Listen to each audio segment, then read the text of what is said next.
जी, अस्सलाम वालेकुम। उम्मीद है कि आप तमाम दोस्त खैरियत से होंगे और आज का दिन भी ट्रेडिंग के हवाले से अच्छा गुज़रा होगा। कल दोस्त बड़े नाराज़ थे कुछ लेकिन आज सूरत-ए-हाल तकरीबन बेहतर रही। 600 पॉइंट्स आज मार्केट ने ऐड किए। लेकिन अ, अक्सर औकात जो है वो हम जो चीज़ें हमें नज़र आ रही होती हैं, वो उस तरह से नहीं होती। मसलन आज हमें 600 पॉइंट्स तो मार्केट में आते हुए नज़र आ रहे हैं, लेकिन हकीकत में आज मार्केट ने 1000 पॉइंट्स लूज़ किए हैं। लूज़ कैसे किए हैं? क्योंकि कल मार्केट में एक रिकवरी थी और उस रिकवरी जो कि हमने सेशन के एंड तक भी देखी और उसके बाद लोगों के अंदर एक ख़ास तौर पर इंडिविजुअल ट्रेडर्स के अंदर ये था कि जी अब मार्केट जो है वो बहुत रिकवर कर जाएगी। क्योंकि देखें जी मार्केट ने 4 साढ़े 4000 पॉइंट्स जो हैं वो वापस दे दिए। अब मार्केट जो है वो चल सो चल होगी। यही वजह थी कि सुबह के वक़्त हमें गैप अप ओपनिंग जो है वो देखने को मिली। लेकिन गैप अप ओपनिंग जो है, ये ज़्यादातर सस्टेन नहीं कर पाती। उसकी रीज़न ये होती है कि या तो पीछे कोई स्ट्रॉन्ग न्यूज़ हो या मार्केट जो है वो कम से कम किसी ट्रेंड के अंदर हो। अब इस वक़्त जो सूरत-ए-हाल है मार्केट की, उसमें मार्केट के पास ना तो कोई स्ट्रॉन्ग न्यूज़ है, हाँ, नेगेटिव न्यूज़ ज़रूर है बहरहाल थैंक्स टू ट्रम्प साहब। लेकिन ट्रेंड ना होने की वजह से इस वक़्त मार्केट रेंज बाउंड है। मार्केट जिस वक़्त रेंज बाउंड हो और गैप अप ओपनिंग हो तो उसमें सेलिंग प्रेशर देखने को मिलता है। इसलिए हमारी स्ट्रैटेजी तो यही थी, कल भी आपको याद होगा मैंने कुछ 6-7 शेयर्स थे जो आपके साथ शेयर किए थे, जिसमें डीजी खान था, एमएलसीएफ था, जिसमें माड़ी था, जिसमें सर्ल था, कि जी ये वो शेयर्स हैं जो हमने मार्केट की रिकवरी में बाय किए हैं। जिस वक़्त मार्केट ने गैप अप ओपनिंग दी तो हमने तो वो सब जो है वो प्रॉफिट टेकिंग करने की ज़्यादा से ज़्यादा कोशिश की। क्यों? इसलिए कि मार्केट जो है वो रेंज बाउंड रहने के चांसेस थे। एक चीज़ और दूसरी बात जो अभी मैंने आपसे गुज़ारिश की कि मार्केट में कोई ट्रेंड तो है नहीं। इस वक़्त मार्केट जो है वो सर्टेन लेवल्स के दरमियान जो है वो ट्रेड हो रही है। ऐसी सूरत-ए-हाल में आपको अपनी ट्रेड को पूरी तरह से प्लान करना होगा। और जैसा कि आपने थंबनेल पर भी देखा होगा कि अब इस तरह की मार्केट में काम कैसे किया जाए? आगे चल के फिर बाकी चीज़ें डिस्कस करते हैं। इस तरह की मार्केट में काम करने का जो सबसे बेहतरीन तरीका है वो ये होता है कि मार्केट चूंकि रेंज बाउंड है तो ऐसी सूरत हाल में जो शेयर्स के जो लेवल्स होते हैं वो भी बड़े रेंज बाउंड होते हैं। तो जहां पर मार्केट के मुताबिक इंडिविजुअल शेयर्स की रेजिस्टेंस आपको नजर आ रही हो वहां पर जरूर प्रॉफिट टेकिंग करें। जो सपोर्ट है उस पर बाय करने से पहले ये जरूर देख लें कि क्या वो वहां पर जाके सपोर्ट लेता भी है या नहीं। मैं दोबारा से बता दूं आपको, ये थोड़ी सी ट्रिकी चीज है। शायद जो है वो मुझे ज्यादा टाइम चाहिए होगा इसके लिए, लेकिन मैं कोशिश करता हूं कि कोई 1 से 2 मिनट में इसको एक्सप्लेन कर दूं। नंबर एक, फर्ज करें कोई भी इंडिविजुअल शेयर है, उसका ये रेजिस्टेंस का लेवल आपने आइडेंटिफाई कर रखा है, ये आपने उसकी सपोर्ट आइडेंटिफाई कर रखी है, राइट। अब आपके पास ये शेयर मौजूद है। शेयर जो है वो रेंगता रेंगता आपके रेजिस्टेंस के पास पहुंचा। यहां पर आपने इंतजार नहीं करना कि वो रेजिस्टेंस को ब्रेक करता है या नहीं करना, लेकिन आपने चंद 25%, 10%, 15% जितना आप मुनासिब समझे प्रॉफिट टेकिंग जरूर करनी है। एक चीज। दूसरी चीज ये है कि ये जब वापस उस सपोर्ट की तरफ आता है तो देन यहां पर आपने इंतजार जरूर करना है कि यहां पर ये सपोर्ट लेने के बाद यहां पर थोड़ा ट्रेड करे, देन आपने उसके अंदर बाइंग करनी है अगर आप बाइंग की अपॉर्चुनिटी लेना चाह रहे हैं सपोर्ट के ऊपर। अब ये चीज मैं क्यों एक्सप्लेन कर रहा हूं, इसलिए कि जिस वक्त रेंज बाउंड मार्केट होती है ना तो उस वक्त बाइंग और सेलिंग की जो अपॉर्चुनिटीज होती हैं वो बड़ी स्क्वीज हो जाती हैं। मसलन आज मैं अपने ही ग्रुप की आपको एक एग्जांपल दूं कि हमने आज एसएसजीसी में ट्रेड किया, सुमिट्री के अंदर किया, इसके अलावा बैंक अल्फला में किया, पीएसओ में किया। अब पीएसओ जो था वो प्रॉफिट में भी आ गया, हमारा जो हमने बाय किया वो प्रॉफिट में आ गया, बल्कि एक बार नहीं बल्कि 2 बार आया। तो मैंने ग्रुप के अंदर बाकायदा दोस्तों से गुजारिश की थी कि जी आप जो है वो प्रॉफिट टेकिंग करें, लेकिन कुछ दोस्तों ने प्रॉफिट टेकिंग नहीं की और फिर क्या हुआ कि वो उस सर्टन लेवल से वो नीचे चला गया शेयर। तो उसके बाद जो था वो उस शेयर के साथ लटक गए।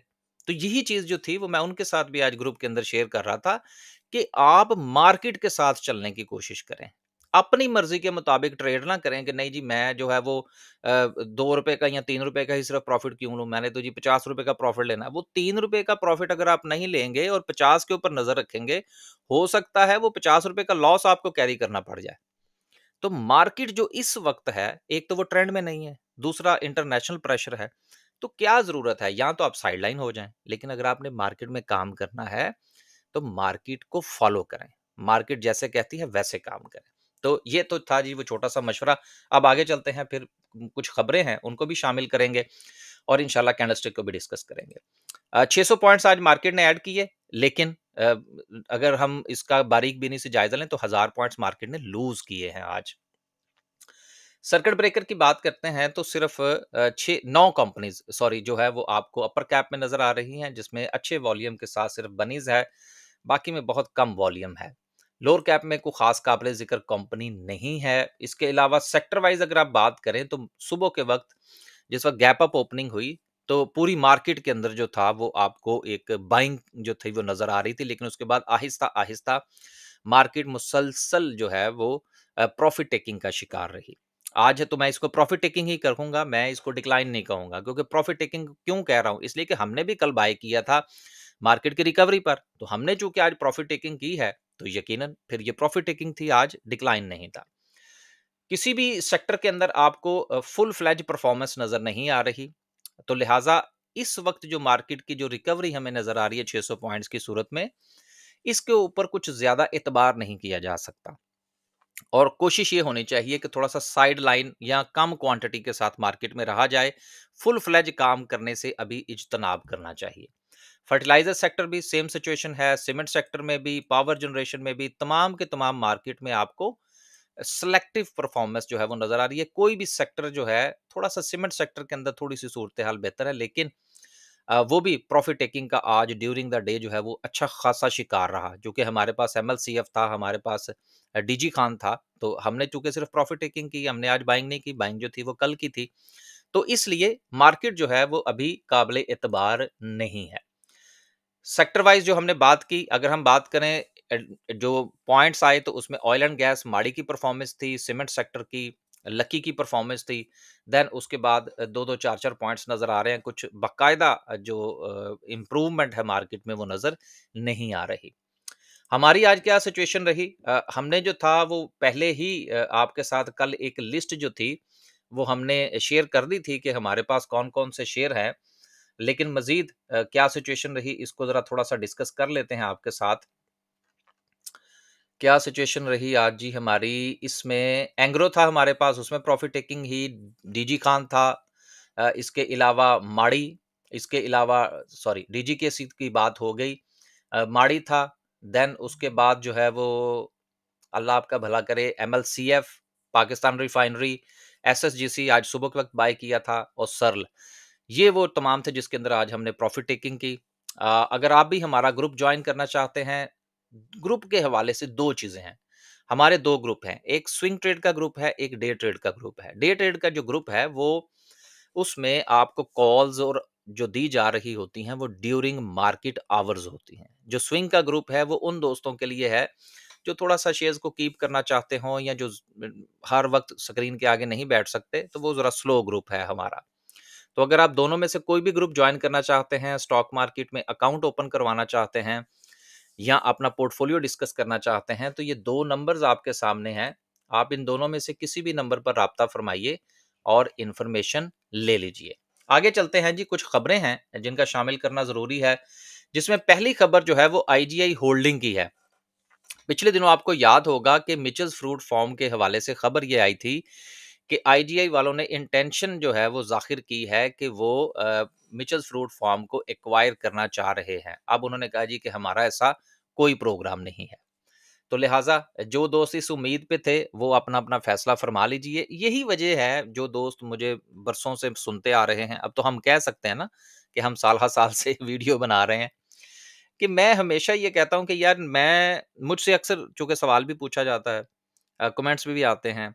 देखिए, मैं ना तो फ़ीपीलीपी देखता हूँ, ना मैं न्यूज़ देखता हूँ। मैं सिर्फ़ और सिर्फ़ काम करता हूँ चार्ट की बुनियाद पर।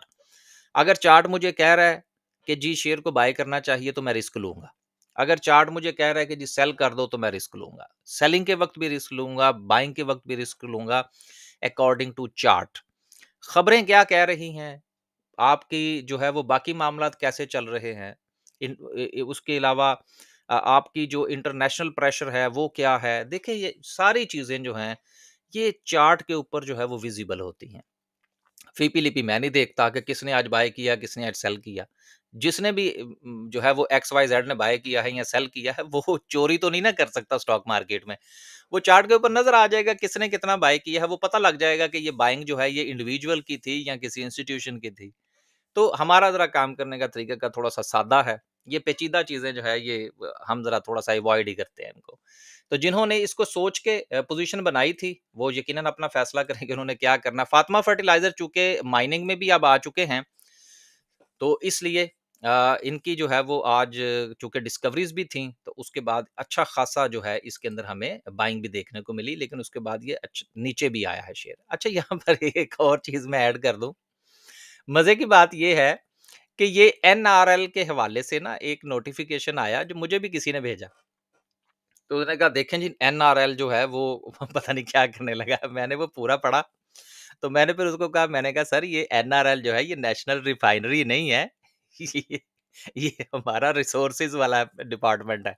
तो इसलिए आप जो है वो एनआरएल के चक्कर में ना पड़े। तो वो बाद में मुझे पता चला, कुछ दोस्तों के फिर मज़ीद फ़ोन आए कि बहुत सारे लोगों ने इसको नेशनल रिफाइनरी समझ के नेशनल रिफाइनरी में पोज़ीशन बनाई थी। तो बेसिकली जो खबर के पीछे भागते हैं ना, बेसिकली वो कम से कम खबर तो पूरी पढ़ लिया करें ना यार। तो ये भी चले लगते हाथ जो है वो मैंने इसको एक्सप्लेन कर दिया। अच्छा, ओजीडीसी की डिस्कवरी थी, ये तो खैर मैं काफ़ी अरसे से आपसे डिस्कस कर रहा हूँ। माड़ी, ओजीडीसी, पोल, पीपीएल, इनकी डिस्कवरीज़ जो हैं ये अभी काफ़ी ज़्यादा पाइपलाइन में है। आगे चलते हैं जी, ये नेशनल रिसोर्सेज़ वाली जो खबर थी ये भी हो गई। अगली खबर प्रीमा के हवाले से है, जो कि 750 मिलियन जो है वो प्राइवेटली जो है वो रेज़ करने जा रहे हैं इस्लामिक सकूक सकूक के पॉइंट ऑफ व्यू से। ये एक अच्छा साइन है। अच्छा साइन किस पॉइंट ऑफ व्यू से कह रहा हूँ? नंबर 1, एक तो इस्लामिक पॉइंट ऑफ व्यू से ये सकूक करने जा रहे हैं। उसमें इंटरेस्ट रेट के मामला तो दीगर चीज़ें जो कि जिनका मेरा तो खैर इख्तिलाफ है, लेकिन जो लोग बेहतर समझते हैं उनके लिए ये ठीक है। दूसरी बात ये है कि ये अपने काम को बढ़ाने जा रहे हैं। तो जब कोई कंपनी इस पॉइंट ऑफ व्यू से मार्केट में खबरें आ रही हों कि वो काम को बेहतर करने जा रहे हैं, तो ऐसी कंपनीज़ के ऊपर नज़र रखनी चाहिए। किसी को बाय या सेल की कॉल नहीं दे रहा, सिर्फ़ और सिर्फ़ एक चीज़ को पॉइंट आउट कर रहा हूँ। आखिर में डिस्कस करते हैं जी आज की कैंडल को। देखिए, कैंडल में 2 चीज़ें बड़ी इंपॉर्टेंट थी। नंबर 1, कि कल जो मार्केट ने सपोर्ट ली थी, ये मार्केट की जो था वो वीकली लेवल था, जहां से मार्केट ने सपोर्ट ली थी। तो लिहाजा काफी उम्मीदें थी कि यहां से मार्केट जो है वो रिकवर कर सकती है, तो मार्केट ने उस लेवल को रिस्पेक्ट किया। एक चीज। दूसरी चीज ये है कि ये रेड कलर की लाइन आप देख रहे हैं जो मैंने लगा रखी है, ये हर लेवल का एक अपना अपना मतलब निकलता है। अब ये जो लेवल है मार्केट का, जो कि 1,15,750 का जोन बनता है, 20-50 पॉइंट्स का जोन है, ये बड़ा इंपॉर्टेंट है। अब आम लोग जिस वक़्त पूछते हैं कि जी अब क्या किया जाए? तो बेसिकली जो कि मैं रोज़ाना ये चीज़ डिस्कस करता हूँ कि 1,15,750 और 1,14,000 का ये वाला लेवल, इसके इन बिटवीन जो है वो आपको लेवल कोई नहीं नज़र आ रहा। लिहाज़ा मार्केट जो है, अगर आप आज के दिन की पूरी मार्केट की जो सिचुएशन रही उसका जायज़ा लें, तो मार्केट मुकम्मल तौर पर रेंज बाउंड रही है। 500 पॉइंट्स के गिर्द जो है वो पूरी मार्केट घूमती रही है और मार्केट के अंदर कोई मूव नहीं बन पाई। तो जिस वक्त मार्केट ऊपर वाली सतह पर जाके फंस जाए और कोई मूव ना बनाए, तो इसका मतलब ये होता है कि अब इसने नीचे आना है। सपोर्ट मार्केट ब्रेक कर चुकी है, जो कि 1,15,750 की थी। अब आपके लिए बेहतर ये है, अच्छा चलें इसको एक्सप्लेन करने से पहले मैं जरा थोड़ा सा ये बता दूं कि ये लेवल इतना इंपॉर्टेंट है क्यों। ये जरा आप थोड़ा सा देख लें, तो फिर हम इससे आगे चलते हैं। नंबर एक, यहां से मार्केट ने सपोर्ट लेने की कोशिश की कल जिस वक्त मार्केट गिरी, उससे पहले मार्केट ने यहां से ऑलरेडी सपोर्ट ली थी। दो चीजें हो गई। तीसरी चीज ये है कि अगर आप थोड़ा सा और पीछे जाएं, तो मार्केट इसी लेवल को एज ए रेजिस्टेंस भी इससे पहले एक्ट कर चुकी है। तो बहुत इंपॉर्टेंट लेवल है जो कि 1,15,750 का है। बेहतर यह है कि कल अगर मार्केट इसके ऊपर ट्रेड करे, तो देन इसके नीचे अपना स्टॉप लॉस रख के आप जो है वो ट्रेड ले लीजिएगा। अदरवाइज अगर मार्केट जो है वो जब तक 1,14,000 के अराउंड आपको ट्रेड करती हुई या सपोर्ट लेती हुई नजर ना आए, मार्केट में कल ट्रेड लेने से परहेज करना चाहिए। इसके दरमियान मार्केट में के पास जब तक कोई सपोर्ट नहीं बनती, तब तक आप मार्केट से दूर रहें। हाँ, अगर मार्केट कल यहाँ पर आके अपनी कोई सपोर्ट बनाती है, तो फिर हम ये देखेंगे कि इन बिटवीन्स ये जो नई सपोर्ट बन रही है, उसको वॉल्यूम जो है वो कितना सपोर्ट करता है। ये काफ़ी चीज़ें होती हैं जिनको आपस में हम कोरिलेट करके मतलब निकालने की कोशिश करते हैं। हो सकता है आप दोस्त कह रहे हो यार ये क्या इतनी पेचीदा चीज़ें हैं। सर इस पेचीदा चीज़ों के तो पैसे लेते हैं। अगर आसान हो तो फिर हर बंदा ना कर ले। इजाज़त दीजिए, खुश रहें, आबाद रहें, अपने पैसे का ख़्याल रखें और आखिरी बात ये है, स्टॉक मार्केट में अगर आप स्ट्रेस लेके काम करेंगे, रुपए-रुपए के स्टॉप लॉस के पीछे जो है वो क्या कहते हैं आप परेशान होते रहेंगे, तो फिर मार्केट आपके लिए नहीं है। मैं आज अपने ग्रुप मेंबर से भी यही कह रहा था कि मार्केट के साथ ऐसे काम करें जैसे मोम की नाक होती है। मोम की नाक का मतलब होता है जिस तरफ चाहे उसको जो है वो आप उसकी शक्ल तब्दील कर सकें। तो स्टॉक मार्केट के साथ भी चलें। मार्केट कहे बेच दो, आँखें बंद करके बेच दो। मार्केट कहे खरीद लो, आँखें बंद करके खरीद लो। मार्केट के साथ रेज़िस्ट नहीं करना। यानी कि वो थोड़ा-सा मैं उर्दू में बता देता हूँ या पंजाबी समझ लें, अकड़ना नहीं है मार्केट के साथ। अकड़ेंगे तो मार्केट आपका जो हशर करेगी वो मेरा ख्याल है कि शायद काफ़ी अरसे तक उसके असरात जो है ना वो आपकी शख्सियत पर भी नज़र आएँगे और आपके बैंक अकाउंट पर भी नज़र आएँगे। उम्मीद है कि ये चीज़ें जो हैं वो आप अंडरस्टैंड करके फिर मार्केट के साथ काम करेंगे। इजाज़त दीजिए, अल्लाह हाफ़िज़।